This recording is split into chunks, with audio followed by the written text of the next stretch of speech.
ஒரு தடவை நாரதர் ஒரு தெரு வழியாக போய்கிட்டு இருந்தார். வழியில் ஒருத்தர் வேத சாஸ்திரம்லாம் படிச்சுக்கிட்டு உட்காந்துருந்தார். அவர் நாரதரை பார்த்து எங்கே போயிட்டுருக்குறீங்கன்னு கேட்டார். கடவுளை பார்த்துட்டு வரலாம்னு போயிட்டுருக்கிறேன் அப்படின்னார் நாரதர். அப்படின்னா அவர்கிட்ட எனக்கு எப்போ முக்தி கிடைக்கும்னு கேட்டுட்டு வாங்களேன் அப்படின்னார் இவர். சரி கேட்டு வரேன் அப்படின்னு சொல்லிவிட்டு நாரதர் நடந்தார். கொஞ்சம் தூரத்தில் ஒரு மரத்தடியில் ஒரு தொழிலாளி செருப்பு தைச்சிக்கிட்டு உட்காந்துருந்தார். அந்த ஆளும் அதே மாதிரி கேட்டுக்கிட்டார். எனக்கு எப்போ முக்தி கிடைக்கும்னு கடவுள்கிட்ட கேட்டுக்கிட்டு வாங்களேன்னார். அவர்கிட்டையும் சரின்னு சொல்லிவிட்டு நாரதர் நேராக வைகுண்டத்துக்கு வந்து சேர்ந்தார். கடவுளை பார்த்தார். இவங்க 2 பேரும் சொல்லி அனுப்பின விஷயத்தை பற்றி கேட்டார். அதுக்கு கடவுள் சொன்னார், அந்த செருப்பு தைக்கிற தொழிலாளி உடல் நீத்ததும் உடனே என்னை வந்து அடைவான். ஆனால் அந்த சாஸ்திரம் படித்த ஆள் இப்போதைக்கு என்கிட்ட வந்து சேரமாட்டான். அவன் இன்னமும் பல பிறவிகள் எடுத்து அங்கேயே இருக்க வேண்டியிருக்குது. எப்போ இங்கே வந்து சேருவான்னு எனக்கே தெரியாது அப்படின்னார். நாரதருக்கு இதோட ரகசியம் என்னங்கிறது புரியல. எனக்கு ஒன்றும் புரியலையேன்னாரான் கடவுள்கிட்ட. சீக்கிரம் புரிஞ்சுக்குவே, நீ திரும்பி போகிறப்போ நான் இங்கே வைகுண்டத்தில் என்ன செஞ்சுக்கிட்டு இருக்கேன்னு கேட்டால், ஒரு ஊசியின் துவாரத்தில் ஒரு யானையை கோத்துக்கிட்டு இருக்கிறேன்னு அவங்கக்கிட்ட சொல்லு அப்படின்னார் கடவுள் சிரிச்சுக்கிட்டே. நாரதர் பூமிக்கு திரும்பினார். கடவுளை பார்த்தீங்களா எப்படி இருக்கார் அப்படின்னு விசாரித்தார் வேத சாஸ்திரம் படித்தவர். ஓ பகவானா, அவர் யானையை ஊசியின் காதில் நுழைச்சிக்கிட்டு இருக்கிறார் பார்த்தேன்னார் நாரதர். ஊசி காதில் யானையா? அது எப்படி முடியும்? நீங்கள் சொல்கிறத நான் நம்ப மாட்டேன்னு விட்டார் அவர். சரி, இந்த ஆளுக்கு இறைவன் பேரில் நம்பிக்கை இல்லை அப்படிங்கிறத நாரதர் புரிஞ்சுக்கிட்டார். அடுத்தபடியாக அந்த தொழிலாளி இருந்த இடத்துக்கு போனார்.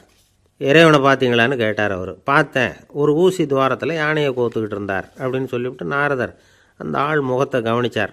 அந்த தொழிலாளி இதை கேட்டுட்டு கொஞ்சம் கூட ஆச்சரியப்படலை. அவரால் முடியாத காரியம் கூட உண்டானார்.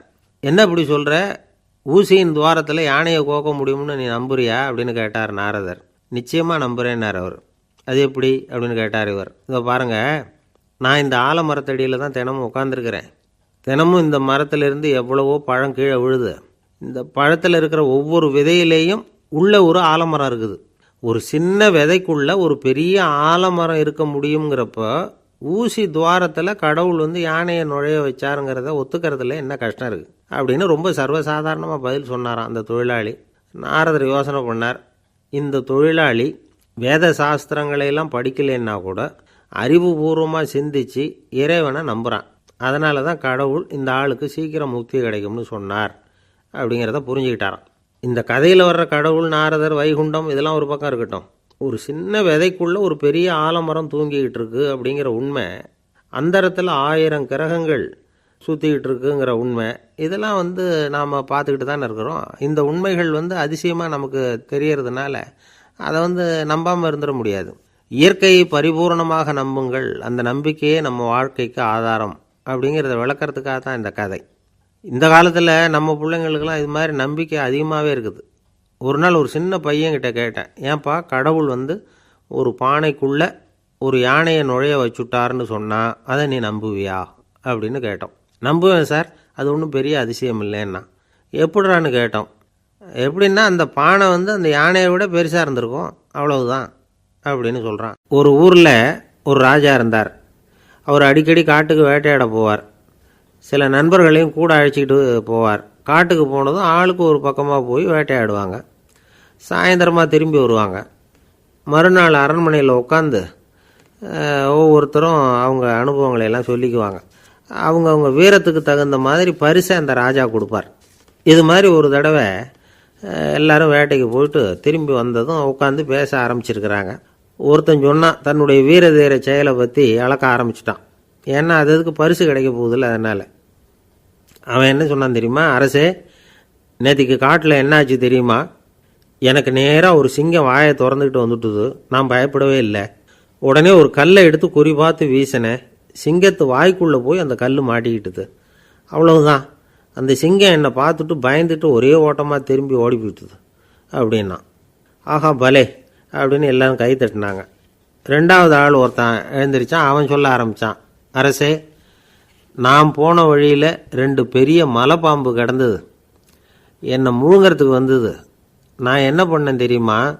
அந்த 2 பாம்போட வாலையும் ஒன்றா சேர்த்து முடிச்சு போட்டுட்டேன். அவ்வளவுதான். அது அங்கே இழுக்க இது இங்கே இழுக்க முடிச்சு நல்லா இறுகி போட்டுது அப்படின்றான். ஆஹா அற்புதம்னு சொல்லி எல்லாரும் கை தட்டினாங்களாம். அடுத்தபடியாக 3வது ஆள் ஒருத்தன் வந்தான். அவன் சொல்ல ஆரம்பித்தான், மன்னா, நான் போன பாதையில் குறுக்க ஒரு ஆறு, அதில் இறங்கி குளித்தேன். யாரோ காலை பிடிச்சி இழுக்கிறது மாதிரி இருந்தது. திரும்பி பார்த்தா ஒரு பெரிய முதலை. நான் உடனே அப்படியே ஒரு துள்ளல் துள்ளி அது முதுகில் போய் உக்காந்துக்கிட்டேன். அதை அப்படியே கரைக்கு நீந்த வச்சேன். கரைக்கு வந்து சேர்ந்ததும் அப்படியே ஒரே துள்ளி குதித்து கரைக்கு வந்துட்டேன் அப்படின்றான். அவன் தன்னுடைய வீரத்தை அப்படி சொல்லியிருக்கான். அடடா, எப்பேற்பட்ட வீரம் அப்படின்னு எல்லாரும் கை தட்டினாங்களாம். 4வது ஆள் எழுந்திரிச்சான், மன்னா, நான் போன இடத்துல ஒரு கரடி வந்து என்னை துரத்த ஆரம்பிச்சுட்டுது. நான் ஒரு மலை உச்சிக்கு வந்துட்டேன். அதுக்கப்புறம் ஒரு அடி எடுத்து வச்சாலும் அதில் பாதாளத்தில் விழ வேண்டியது தான். அந்த நேரம் பார்த்து ஒரு பெரிய ராட்சச கழுகு அந்த பக்கமாக பறந்து வந்தது. நான் உடனே அப்படியே உயர எழும்பி அந்த கழுகோட காலை பிடிச்சிக்கிட்டேன். அப்படியே தொங்கிக்கிட்டே வந்தேன். ஒரு நல்ல இடம் வந்ததும் தொப்புன்னு கீழே குதிச்சு நடந்து வந்துட்டேன்னா. இதுக்கும் எல்லாரும் கை தட்டுறாங்க. கடைசியாக ஒரு ஆள் எழுந்திரிச்சான், அரசே, நான் வந்து போன வழியில் ஒரு பெரிய யானை குறுக்க வந்தது. பயங்கரமாக சத்தம் போட்டுக்கிட்டே வந்தது. நான் பயந்து ஓடலை. உடனே என்ன பண்ணேன் தெரியுமா? அந்த யானையோட வாலை பிடிச்சி தூக்கினேன். தலைக்கு மேலே தூக்கி கரன்னு சுற்றினேன். வேகமாக சுற்றி வீசி எறிஞ்சேன். அவ்வளவுதான். அதே ஸ்பீடில் அந்த யானை மேலே போக ஆரம்பிச்சுட்டுது. இன்னும் கூட அது போய்கிட்டே தான் இருக்குது, கீழே விழவே இல்லைன்னா. இதை கேட்டதும் ராஜாவுக்கு கோபம் வந்துட்டுது. என்னை என்ன முட்டாள்னு நினச்சிக்கிட்டு பேசுறியா? யானையை வந்து நீ வாலை பிடிச்சி தூக்குன, அதை நான் நம்பணுமா அப்படின்னார்.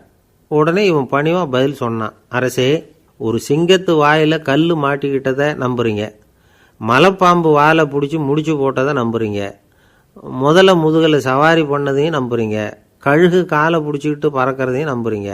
அப்படி நம்புறப்போ நான் சொன்னதை மட்டும் நம்பக்கூடாதா அப்படின்னு கேட்டானான்.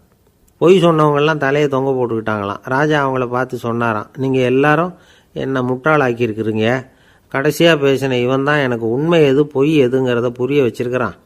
இவன் தான் உண்மையான தைரியசாலி அப்படின்னு சொல்லி அவனுக்கே பரிசெல்லாம் கொடுத்து பாராட்டினாராம். இப்படி ஒரு கதை. உண்மையை நிலைநாட்டுகிறவன் தான் உண்மையான வீரன் அப்படிங்கிறத இதிலிருந்து நாம் புரிஞ்சுக்கணும்.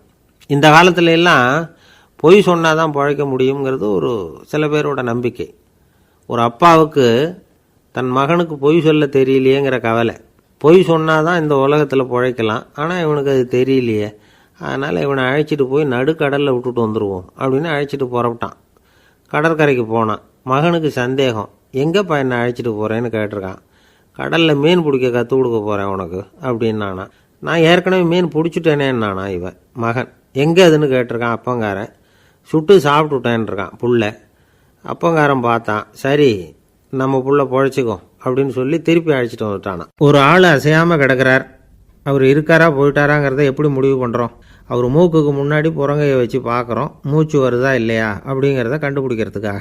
மூச்சுங்கிறது அவ்வளவு முக்கியமான ஒரு விஷயம். சுவாசம் இல்லைன்னா எதுவுமே இல்லை. நம்ம பூமி இருக்க அது கூட சுவாசிக்குதுங்கிறத சோவியத் விஞ்ஞானிகள் கண்டுபிடிச்சிருக்கிறாங்க. பூமிக்கு மேலே இருக்கிற மண் அடுக்கில் காற்றில் உள்ள ஆக்சிஜன் ஆக்சிகரணம் அடையுது அப்படின்னு தான் இதுவரைக்கும் எல்லாரும் நம்பிக்கிட்டு இருந்தாங்க. ஆனால் இப்போ என்ன கண்டுபிடிச்சிருக்கிறாங்கன்னா, அந்த ஆக்சிஜன் பூமிக்குள்ளே 1 கிலோமீட்டர் ஆழம் வரைக்கும் ஊடுருவி போகுதான். பூமிக்குள்ளே 2 பக்கமும் பல கிலோமீட்டர் வரைக்கும் பரவுதான். பூமிக்குள்ளே இருக்கிற நீர்நிலை அடுக்குகள் தான் நுரையீரல் செய்கிற வேலையை செய்யுதான். நம்ம உடம்புல நுரையீரல் இல்லைன்னா ஒன்றும் நடக்காது.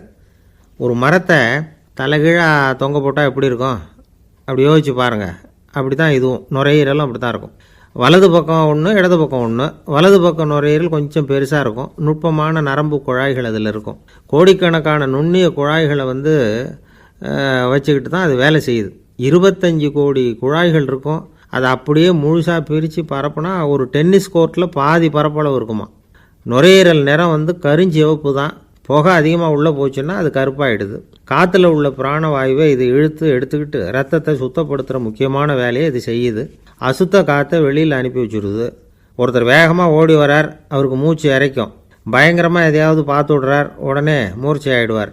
இது மாதிரி சமயங்களில் வேறு எந்த தூண்டுதலும் இல்லாமல் நுரையீரல் தானாகவே இயங்கும்.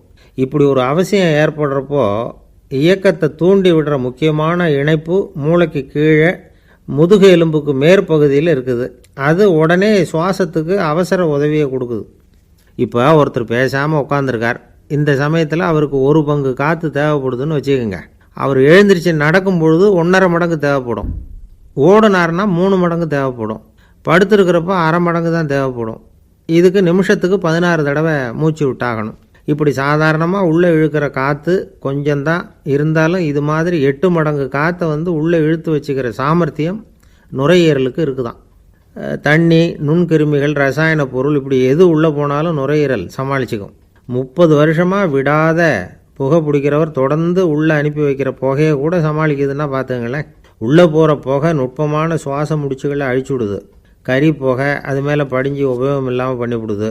ஆனாலும் தேவைக்கு அதிகமாக 8 மடங்கு கூடுதலாக சுவாச முடிச்சுகள் நம்ம உடம்புக்குள்ளே இருக்கிறதுனால சமாளிக்க முடியுது. சமாளிக்க முடியலன்னா சில சமயம் மூச்சு திணறும்.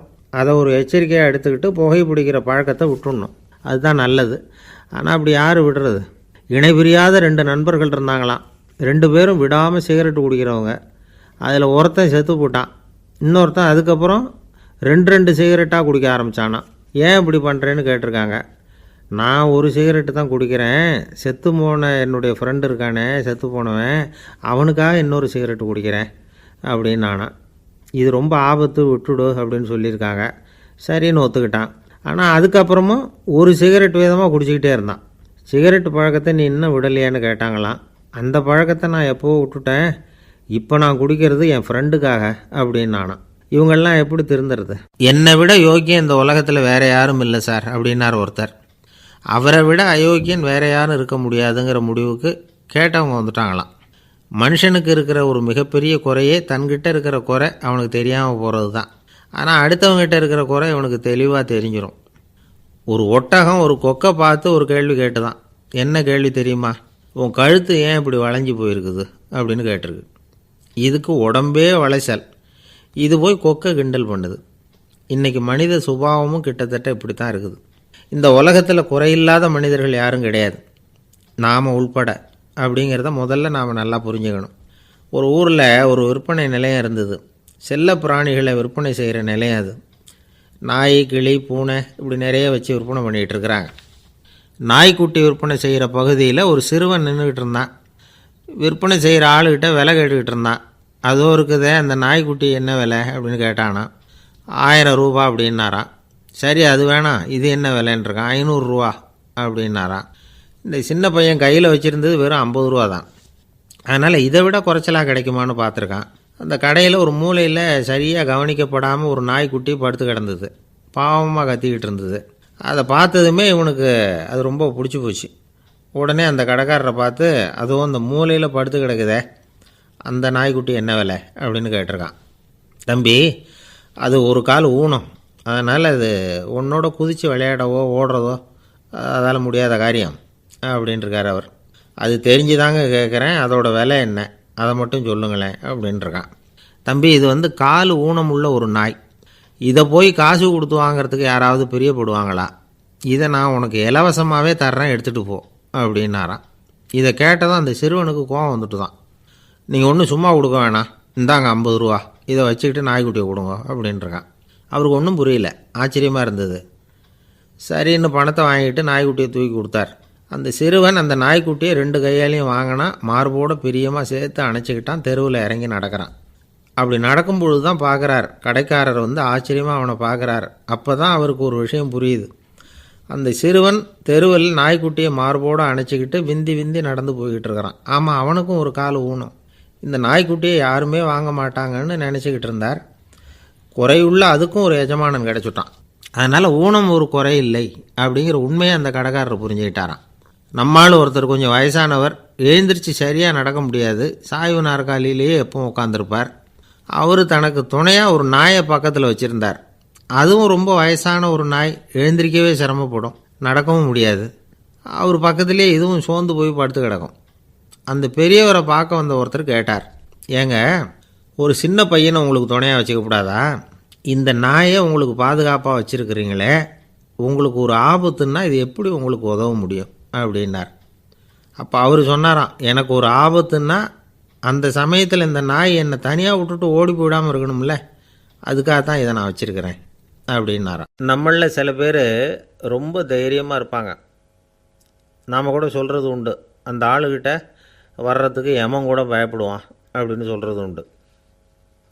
தைரியசாலிகளை நெருங்கிறதுக்கு எமன் பயப்படுவான் அப்படின்னு சொல்கிறது உண்மை தான், அது பொய் இல்லை.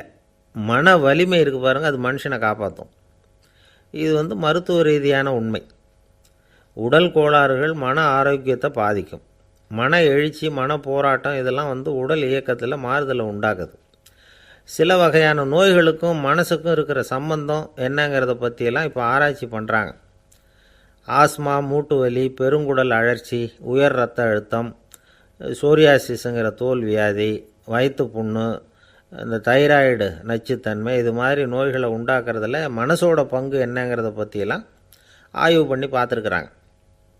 எதுக்கு எடுத்தாலும் சோர்ந்து போகிறது, தோண்டு போகிறது, இப்படிப்பட்ட மனவாகு, அதோட யாரும் நமக்கு உதவ முடியாது அப்படிங்கிற மனோபாவம், கைவிடப்பட்ட மனநிலைமை, இதெல்லாம் நோயோட தீவிரத்தை ரொம்ப அதிகரிக்க செய்யுதான். இவங்கெல்லாம் அந்த கைகால் வலிக்குது, உடம்பு அசதியாக இருக்குது, தூக்கம் வரல, முதுகு வலிக்குது, உடம்புல உணர்ச்சி குறையுது, கை கால் விரல்லாம் மரத்து போகுது, இப்படி ஏதாவது சொல்லிக்கிட்டு டாக்டர்களை தேடி வந்துக்கிட்டு இருப்பாங்க. நெஞ்சு வலி யாருக்கு வருது தெரியுமா? பதற்றம், போட்டி மனப்பான்மை, அளவுக்கு அதிகமான வேகம், துடிப்பு, பேராசை, இதுலேயும் கட்டுப்பாடு, நேரம் தவறாமை, அப்புறம் இதெல்லாம் உள்ள மனவாக உள்ளவங்க இருக்கிறாங்கல்ல, அவங்க பெரும்பாலும் நெஞ்சு வலிக்கு ஆளாயிடுறாங்களாம். ஃப்ரீட்மேன் அப்படிங்கிறவர் நிறைய ஆராய்ச்சியெல்லாம் பண்ணி பார்த்துட்டு இதை உறுதிப்படுத்தியிருக்கிறார். அவர் பண்ணின ஆராய்ச்சியில் என்னெல்லாம் தெரிய வந்தது தெரியுமா? பொறுப்பு அதிகம் உள்ளவங்களுக்கு கண்டிப்பாக இரத்த அழுத்தம் வரும், அதிகமாக இருக்குமா. அதே மாதிரி கண்டிப்பாக இருக்கிறாங்கல்ல, அவங்களுக்கும் இரத்த அழுத்தம் அதிகரிக்குமா. இரத்த அழுத்தம் தனக்கு அதிகமாக இருக்குங்கிறத தெரிஞ்சுக்கிட்டவங்க தலைவலி, மயக்கம், இந்த தலை சுத்தல், அசதி, இது மாதிரியான உணர்வுகளை அவங்களுக்கு வந்துடும், அது மாதிரி உணர்வு. ஆனால் உண்மை என்ன தெரியுமா? இதெல்லாம் இரத்த அழுத்தத்தினால இல்லை, இரத்த அழுத்தம் கட்டுப்பாட்டுக்குள்ளே இருந்தால் கூட இவங்க இப்படி நினைக்கிறாங்களாம். இதுக்கு காரணம் மனசு தான் அப்படிங்கிறார் அவர். சில பேர் எப்படி தெரியுமா? ஒருத்தர் மாரடைப்பால் இறந்து போனார் அப்படின்னு கேள்விப்பட்டால் போதும், இறந்து போகிறதுக்கு காரணம் இதயம்தான் அப்படிங்கிற பீதியால், இதய தளர்ச்சி அப்படிங்கிற மனநோயால் பாதிக்கப்படுறார். இவங்கெல்லாம் அடிக்கடி தங்களுடைய இதய பகுதியை தொட்டு பார்த்துக்குவாங்க, நாடியை பிடிச்சி பார்த்துக்குவாங்க, அடிக்கடி மூச்சை உள்ளுக்கு இழுத்து வெளியில் விட்டு வலி வருதா அப்படின்னு பார்த்துக்கிட்டு இருப்பாங்க. வேறு எங்கேயாவது வலிச்சா கூட நெஞ்சை வலிக்குதா அப்படின்னு பார்ப்பாங்க. நெஞ்சு வலிக்குதுன்னு கூட சில பேர் சொல்ல ஆரம்பிச்சிருவாங்க. ஆஸ்மாவுக்கும் மனசுக்கும் சம்பந்தம் உண்டு. தீர்வு காண முடியாத மன போராட்டங்கள் எல்லாத்துக்கும் அடுத்தவங்களையே சார்ந்து இருக்கிற மனநிலை, இதெல்லாம் ஆஸ்மாவினுடைய தீவிரத்தை அதிகப்படுத்திடும். பயம், இது எப்படின்னா என்ன நடக்குமோங்கிற பதற்ற நிலை, அப்புறம் இந்த பயம், இதெல்லாம் சுவாசித்தலை அதிகரிக்க செய்யுது இல்லையா. இதனால் இரத்தத்தின் காரத்தன்மை அதிகமாகி நோயின் தீவிரமும் அதிகமாகுது. மன போராட்டம், மனக்கவலை, மன இறுக்கம், இதெல்லாம் தோல் வியாதியை தூண்டி விடுதான். இது மாதிரி இன்னும் எவ்வளவோ இருக்குது. அதனால் இன்றைக்கி நமக்கு தேவை என்னென்னா மன வலிமை, மலர்ந்த முகம், இது ரெண்டும் இருந்துட்டுதுன்னா பலவிதமான நோய்கள் நம்மக்கிட்ட நெருங்கி வராது. டாக்டர் என்ன நெருங்காமல் இருக்கிறதுக்கு நான் ஒரு காரியம் பண்ணுறேன் அப்படின்னார் ஒருத்தர். அவர் என்ன அர்த்தத்தில் சொன்னார்னா, டாக்டர் அவரை நெருங்காமல் இருக்கிறதுக்கு அவர் ஒரு காரியம் பண்ணுறாராம்.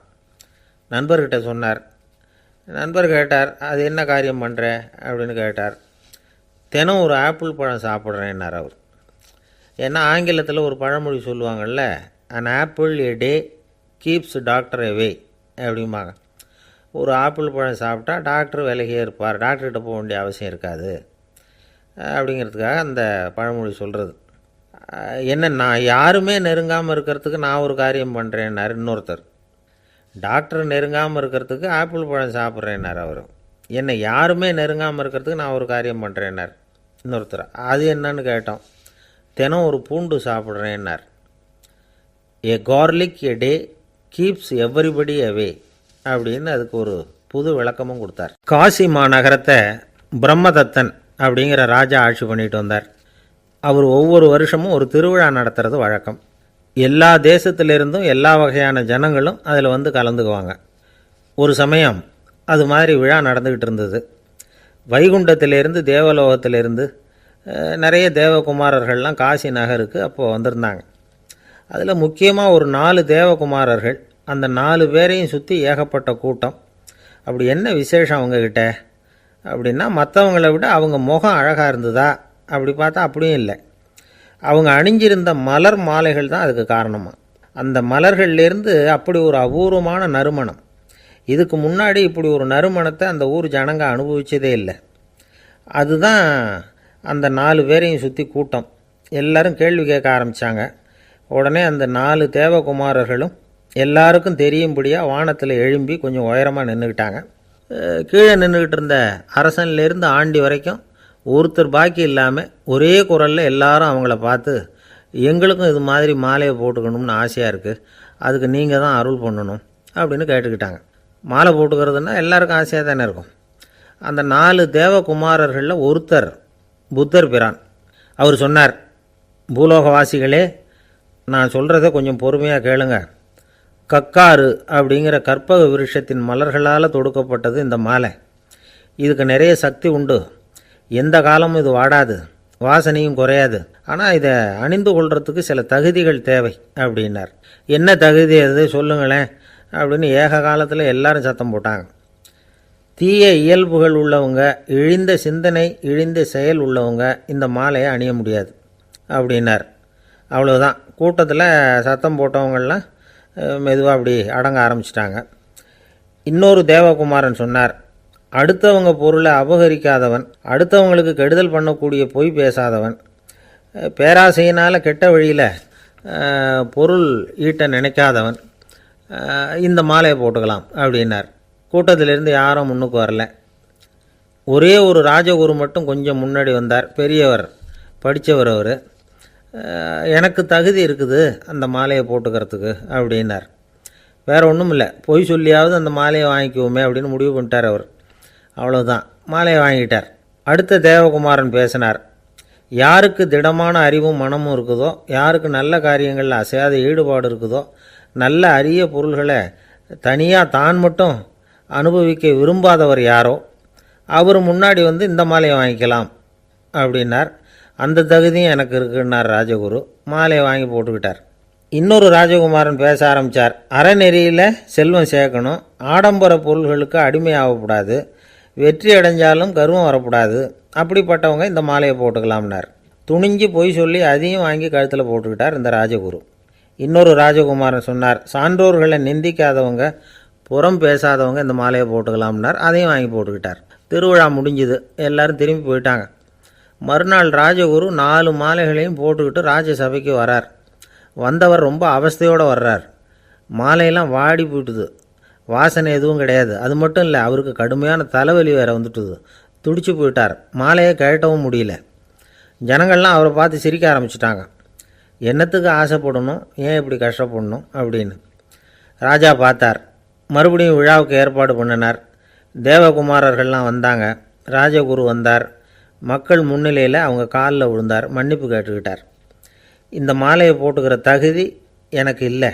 தகுதி இல்லாத ஒருத்தன் தகாத தகுதியை பொய் மூலம் பெறணும்னு ஆசைப்படுறாங்களே, அவங்களுக்கெல்லாம் என்னுடைய தண்டனை ஒரு எச்சரிக்கையாக இருக்கட்டும்னார். அதுக்கப்புறம் தேவகுமாரர்கள் அவர் கழுத்தில் இருக்கிற மாலையை கழட்டினாங்களாம். அந்த மாலைகளும் பழையபடி மனம் கொடுக்க ஆரம்பிச்சுட்டு தான். இதிலேருந்து நாம் தெரிஞ்சுக்க வேண்டியது என்னென்னா, நமக்கு தகுதி இல்லாத ஒரு கௌரவம் நம்மக்கிட்ட தானாக வந்தால் கூட அதை தவிர்த்து விடுறது தான் நல்லது. அதுதான் புத்திசாலித்தனம். ஒருத்தர் வந்தார். சார், எங்கள் இலக்கிய மன்ற விழாவுக்கு நீங்கள் தலைமை தாங்கணும்னார். உடனே இவர் சொன்னார், பேச்சாளர், சார், இலக்கியத்தை பற்றி பேசுகிற தகுதி எனக்கு இல்லையே அப்படின்னார். உடனே அவர் கூப்பிட வந்தவர் சொன்னார், அந்த தகுதி உங்களுக்கு இல்லைங்கிறது எங்களுக்கும் தெரியும் சார், அதனால தான் உங்களை தலைமை தாங்க கூப்பிட்றேன் அப்படின்னார். அது சரி, தலைமைன்னா அதுக்கு இவர் என்னதான் அர்த்தம் பண்ணுறாருன்னு தெரியல. ஒரே ஒரு ஊரில் ஒரு ராஜா இருந்தார். அவர் பேரில் மக்களுக்கு ரொம்ப மரியாதை. அவ்வளவு நல்லா ஆட்சி புரிஞ்சுக்கிட்டு வந்தார். அவருக்கு வயசாகிட்டுது. அதனால் ஒரு நாள் அமைச்சரை கூப்பிட்டார். இதை பாருங்கள், எனக்கு வயசாகிட்டுது, அதனால் இந்த அரச பொறுப்பையெல்லாம் நீங்கள் ஏற்றுக்குங்க அப்படின்னார். அதுக்கப்புறம் ராணியை கூப்பிட்டார். வா, நாம் இனிமேல் இங்கே இருக்க வேணாம், காட்டுக்கு போய் தவம் பண்ணலாம் அப்படின்னு கூப்பிட்டார். இந்த செய்தி மக்களுக்கு அறிவிக்கப்பட்டது. மக்கள் உடனே கூட்டம் கூட்டமாக அரண்மனைக்கு வர ஆரம்பிச்சிட்டாங்க. மன்னரை போய் பார்க்குறாங்க. அரசே, தாங்கள் எங்களுக்கு தந்தை மாதிரி. நீங்கள் காட்டுக்கு போயிட்டால் நாங்கள்லாம் இங்கே எப்படி இருக்க முடியும்? எங்களுக்கெல்லாம் எந்த துன்பமும் இல்லாமல் பார்த்துக்கிட்டு வர்றீங்க. இது மாதிரியான ஒரு அரசாட்சி இல்லைன்னா மக்கள் வாழ்ந்து என்ன பயன் அப்படின்னாங்க. இருந்தாலும் என்ன பண்ணுறது, வயசாயிட்ட காரணத்தினால இந்த முடிவுக்கு வர வேண்டியிருக்குது அப்படின்னாரா ராஜா. அப்படின்னா நீங்கள் காட்டுக்கு போக வேணாம், நாங்கள் போகிறோம். நாங்கள் அங்கே போய் தவம் பண்ணுறோம், வழிபாடு பண்ணுறோம். கடவுள் வருவார், அவர்கிட்ட வரம் வாங்கிட்டு வந்துடுறோம் அப்படின்னாங்களாம். அப்படி சொல்லிவிட்டு உடனே எல்லோரும் காட்டுக்கு போனாங்க. நாட்டு மக்கள் எல்லாரும் ஒட்டு மொத்தமாக காட்டில் உட்காந்துக்கிட்டு தவம் பண்ணுறதை பார்த்தார் கடவுள். உடனே புறப்பட்டு வந்தார். எல்லோரும் இப்படி உட்காந்துருக்குறீங்களே, என்ன வேணும் உங்களுக்கு அப்படின்னு கேட்டார். உடனே மக்கள் எல்லாரும் ஒரு குரலில் சொன்னாங்க, சுவாமி, எங்கள் மன்னன் ரொம்ப நாளைக்கு நல்லபடியாக இருக்கணும். அவர் மகிழ்ச்சியாகவும் உடல் நலத்தோடும் இருந்தால் தான் நாங்கள் அமைதியாக வாழ முடியும் அப்படின்னாங்க. சரி, அதுக்கு என்ன செய்யணும் அப்படின்னார் ஆண்டவன். எங்கள் மன்னருக்கு இன்னும் ஒரு 100 வருஷம் ஆயுளை கொடுங்க அப்படின்னாங்க. அவ்வளவு தானே, சரி அப்படியே ஆகட்டும் அப்படின்னு சொல்லிவிட்டு ஆண்டவன் போயிட்டார். மக்கள் மகிழ்ச்சியோடு திரும்பி வந்தாங்க. மன்னா, கடவுள் வரம் கொடுத்துட்டார், நீங்கள் 100 வருஷம் வாழ போகிறீங்க அப்படின்னாங்க. இதை கேட்டதும் ராணி ராஜாவை வணங்கி நான் தவம் செய்ய போகிறேன் அப்படின்னு புறப்பட்டாங்க. உடனே மக்கள் என்ன நினச்சாங்க தெரியுமா, ஐயோ, நாம் ராஜாவுக்கு மட்டும்தானே நீண்ட ஆயுள் வேணும்னு வரம் வாங்கினோம், ராணிக்கு வாங்கலையே, அதுதான் கோபத்தில் புறப்பட்டாங்க போல இருக்குது அப்படின்னு நினச்சி வருத்தப்பட்டாங்க. ஆனால் ராணி நினச்சது அது இல்லை. ராணி போய் தவம் பண்ணாங்க, கடவுள் காட்சி கொடுத்தார். இவங்க கேட்குறாங்க, சுவாமி, ராஜாவுக்கு மட்டும் 100 வருஷம் ஆயுள்னு வரம் கொடுத்துட்டீங்க, அப்படின்னா குடிமக்களும் 100 வருஷம் இருக்கணும். இப்படிப்பட்ட குடிமக்கள் இல்லைன்னா அப்படிப்பட்ட அரசன் இருந்து என்ன பிரயோஜனம் அப்படின்னாங்களாம். ஆண்டவன் பார்த்தார், சரி அவங்களும் 100 வருஷம் வாழ்வாங்க, அது மட்டும் இல்லை, நீயும் 100 ஆண்டு காலம் வாழ வரமளிக்கிறேன் அப்படின்னு சொல்லிவிட்டு மறைஞ்சிட்டார். இதில் ஆண்டவன் வர்றதும் மறையிறதும் முக்கியம் இல்லை. இதில் கவனிக்க வேண்டியது ஆள்கிறவனின் விசால மனம், குடிமக்களின் விசால மனம், ஆள்கிறவன் மனைவியினுடைய விசால மனம். இப்படி ஒரு நாடு இருந்துட்டுதுன்னா எப்படி இருக்கும் வாழ்க்கையை நினச்சி பாருங்கள். அதனால தான் பெரியவங்கள்லாம் சொல்கிறாங்க, இதய வாசல் திறந்தே இருக்கணும், இதயத்தின் கதவுகளை மூடாதீங்க அப்படின்னு சொல்லுவாங்க. என்கிட்ட ஒருத்தர் சொன்னார், என்னுடைய இதய வாசல் எப்போவும் திறந்தே தான் இருக்குதுன்னார். எதனால் அப்படி சொல்கிறீங்க அப்படின்னு கேட்டோம். டாக்டரே சொல்லிவிட்டார், என்னுடைய இதயத்தில் ஒரு ஓட்டை இருக்குது அப்படின்னு, வால்வு சரியில்லையா அப்படிங்கிறார். அளவுக்கு மிஞ்சினால் அமிர்தமும் நஞ்சு அப்படின்னு சொல்லுவாங்க. அது உண்மைதான். ஒருத்தருக்கு அளவுக்கு மீறிய புகழ் வந்துட்டுதுன்னு வச்சுங்க, அது கூட ஆபத்தாக போயிடுறது உண்டு. பழங்காலத்துல எல்லாம் கிரேக்க தேசத்தில் ஒரு பழக்கம் உண்டாம். அதாவது யாராவது ஒருத்தரை நாடு கடத்தணும்னா அதுக்கு ஒரு வழி உண்டு. அதாவது ஒருத்தரை நாடு கடத்தணும்னு மக்கள் விரும்புகிறாங்கன்னு வச்சுங்களேன், அவர் பேரை ஒரு மண்பாண்ட ஓட்டுச்சில்லில் எழுதி அதை ஒரு குறிப்பிட்ட பொது இடத்துல போட்டுற வேண்டியது, அவ்வளவுதான். இது மாதிரி பல பேர் போட்டுக்கிட்டே இருப்பாங்க, எல்லாம் அப்படியே குவிஞ்சு போயிடும். அந்த ஓட்டாஞ்சில்லு குவியலில் யாருடைய பேர் அதிகமாக இருக்குதோ அந்த நபரை ஒரு 10 ஆண்டுகள் நாடு கடத்தி விடுவாங்க. இது அந்த ஊர் வழக்கமாக. ஒரு நாள் அந்த குவியலுக்கு பக்கத்தில் ஒரு ஆள் நின்றுக்கிட்டு இருக்கிறான். அவன் கையில் ஒரு ஓட்டாஞ்சில்லு வச்சுருக்கிறான். அதில் யாரோட பேரையோ எழுதணும், எழுதி அந்த இடத்துல போடணுங்கிறது அவன் ஆசை. ஆனால் அவன் படிக்காதவன், அதனால் எழுத தெரியல. யாராவது அந்த வழியாக வர்றாங்களான்னு பார்த்துக்கிட்டே நின்றுக்கிட்டு இருந்தான். ஒரு பெரியவர் வந்துக்கிட்டு இருந்தார். அவர்கிட்ட ஓடினான், கையில் இருந்த மண்பாண்ட சில்லை கொடுத்தான். ஐயா, இதில் ஒரு பேர் எழுதி கொடுங்களேன்னா. அந்த பெரியவர் அதை வாங்கி கையில் வச்சுக்கிட்டு, என்ன பேர் எழுதணும் சொல்லு அப்படின்னா. இவன் சொன்னான், அரிஸ்டைடிஸ் அப்படின்னு எழுதுங்க அப்படின்னா. இதை கேட்டதும் அந்த பெரியவருக்கு அதிர்ச்சி. ஏன்னா அவர் தான் அரிஸ்டைடிஸ், தத்துவ மேதை அரிஸ்டைடிஸ் அவர். இருந்தாலும் நான் தான் அதுங்கிறத காட்டிக்காமல் அந்த ஆளுகிட்ட கேட்டார், அது சரிப்பா, அரிஸ்டைடிஸுங்கிற பேரை எழுத சொல்கிற, அவர் உனக்கு என்ன கெடுதல் பண்ணார், அவர் பேரை இதில் எழுத சொல்கிறியே அப்படின்னு கேட்டிருக்கார். அதுக்கு இவன் சொன்னானா, அவர் எனக்கு எந்த கெடுதலும் பண்ணலை, அவரை நான் பார்த்தது கூட இல்லை அப்படின்ட்டுருக்கான். அப்புறம் எதுக்காக அவரை நாடு கடத்தணும்னு நீ ஆசைப்படுற அப்படின்னு கேட்டிருக்கார்.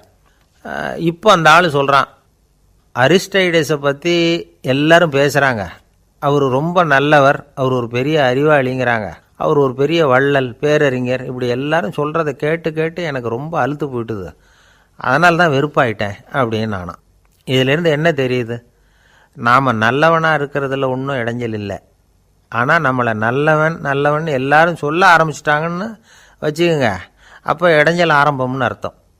எதுவுமே அளவுக்கு மிஞ்சி போகாமல் பார்த்துக்க வேண்டியது ரொம்ப அவசியம். அளவுக்கு அதிகமாக ஆசைப்படாதவங்களில் ஆப்ரஹாம் லிங்கனும் ஒருத்தரான். அவர் ஒரு தடவை தன்னுடைய நண்பர்கள்கிட்ட பேசிக்கிட்டு இருந்தாராம். ஒருத்தர் கேட்டிருக்கார், ஒரு மனுஷனுக்கு கால்கள் எவ்வளோ உயரம் இருக்கணும் அப்படின்னு கேட்டாராம்.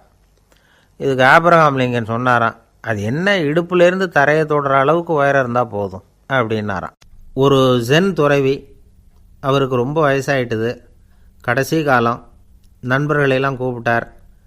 நண்பர்களே, நான் வித்தியாசமான முறையில் சாகணும்னு ஆசைப்படுறேன், அதுக்கு ஏதாவது யோசனை சொல்லுங்களேன் அப்படின்னு கேட்டாராம். நண்பர்கள் சிரித்தாங்க. என்ன பேச்சு பேசுகிறீங்க, சாவறதுங்கிறது என்ன விளையாட்டுத்தனமான காரியமா அப்படின்னு கேட்டிருக்காங்க. அந்த துறவி கொஞ்ச நேரம் யோசனை பண்ணார். அப்புறம் கேட்டாராம், இது வரைக்கும் யாராவது நடந்துக்கிட்டே இறந்துருக்குறாங்களா அப்படின்னாராம். எல்லாரும் இல்லைன்னாங்களாம். ஒருத்தர் மட்டும் சொல்லியிருக்கார், அப்படியும் ஒருத்தர் இறந்துருக்கிறதாக ஒரு கதையில் படிச்சிருக்கிறேன், ஒரு ஞானியால் தான் அப்படியெல்லாம் செய்ய முடியும் அப்படின்னு அவர் சொன்னாராம். சரி, அப்படின்னா அந்த முறை நமக்கு வேணாம், நின்றுக்கிட்டே யாராவது உயிரை விட்டுருக்காங்களா அப்படின்னு விசாரித்தாராம். அப்படியும் ஒருத்தர் இறந்துருக்கிறார் அப்படின்னாங்களாம். மறுபடியும் அந்த துறவி யோசனை பண்ணியிருக்கிறார், ஏதாவது வித்தியாசமான முறையில் நாம் போகணும் அப்படிங்கிறது அவருடைய விருப்பம். மனிதன் எப்படி வாழ்கிறானோ அப்படி இறப்பது தான் நல்லது. சரி, யாராவது தலைகீழாக யோகம் செய்யும் நிலையில் இறந்துருக்கிறாங்களா அப்படின்னு விசாரித்தாராம். நண்பர்கள் சிரித்தாங்க. தலைகீழாக நின்னபடி இறந்ததாக நாங்கள் கேள்விப்பட்டதே இல்லை, அது முடியாத காரியம் அப்படின்ட்டுருக்காங்க. இப்போ அந்த துறவிக்கு திடீர்னு உற்சாகம் வந்துட்டுது. உடனே எழுந்திரிச்சார், தலைகீழாக நின்னார், அப்படியே உயிரை விட்டுட்டார். அவ்வளோதான். அந்த மடாலயத்தில் ஒரே குழப்பம், எப்படி அவரை கீழே இறக்கி படுக்க வைக்கிறது அப்படின்னு புரியல. இப்படி உயிர் விடுறதை பற்றி அவங்க இது வரைக்கும் கேள்விப்பட்டதும் இல்லை. உண்மையிலேயே இவர் இறந்து தான் போனாராங்கிறதும் தெரியல. சோதித்து பார்த்தாங்க, இதய துடிப்பு நாடி துடிப்பு எல்லாம் நின்று போயிருந்தது. இவர் எப்பவும் இப்படி தான், என்ன பண்ணுறது இப்போது அப்படின்னு சொல்லி எல்லாரும் குழம்பிக்கிட்டு இருக்கிற சமயத்தில் ஒரு பெரிய ஒரு யோசனை சொன்னார். இந்த துறவியோட மூத்த சகோதரி பக்கத்து மடாலயத்தில் இருக்கிறாங்க, அவங்கள இங்கே அழைச்சிட்டு வந்தால் ஏதாவது வழி கிடைக்கும் அப்படின்னார். அந்த அம்மாவுக்கு 90 வயசு. அழைச்சிட்டு வந்தாங்க. ஒரு குச்சியை ஊன்றிக்கிட்டு அப்படியே மெதுவாக நடந்து வந்தாங்க. தம்பி தலைகீழாக நின்று உயிர் விட்டு இறக்கிறத பார்த்தாங்க. தம்பின்னு கூப்பிட்டு பார்த்தாங்க, ஒன்றும் காணோம். உடனே என்ன பண்ணாங்க, தன்னுடைய கைத்தடியால் தம்பியோட உடலை ஒரு தட்டு தட்டினாங்க. ஏப்பா, சாகிறப்பவும் உன்னுடைய குறும்புத்தனத்தை விடலையா, இப்படியாடா சாகிறது, ஒழுங்காக செத்து தொலை அப்படின்னாங்களாம். அவ்வளவுதான். உடனே அந்த துறவி திரும்பி நேராக நின்னார். அக்கா, கோவப்படாத, நான் ஒழுங்காக சாகிறேன், எப்படி செத்தா என்ன, எல்லாம் எனக்கு ஒன்று தான் அப்படின்னு சொல்லிவிட்டு அப்படியே தரையில் படுத்து உயிரை விட்டாராம். அதுக்கப்புறம் அந்த அம்மா கோலை கையில் எடுத்துக்கிட்டு அப்படியே திரும்பி கூட பார்க்காம அவங்க பாட்டுக்கு போயிட்டாங்களாம். மரணத்தை ஒரு விளையாட்டாக ஆக்கிய அந்த துறவிக்கு வாழ்க்கையே ஒரு விளையாட்டாக தான் இருந்திருக்குது. எந்த நோக்கமும் இல்லாமல் செயல்படுறதுன்னா என்னங்கிறதும் அவருக்கு தெரிஞ்சிருக்குது. பயனை எதிர்பார்க்காம பணி செய்து வாழ்ந்து மறைந்த மகான் அவர். தம்முடைய தொழிலை விளையாட்டு போல செய்ய தெரிஞ்சவருக்கு வாழ்க்கையே ஒரு விளையாட்டாக மாறிடும். எல்லாமே விளையாட்டாகி விடுகிற போது மரணமும் விளையாட்டாகிவிடும் அப்படிங்கிறது தான் அந்த தத்துவம்.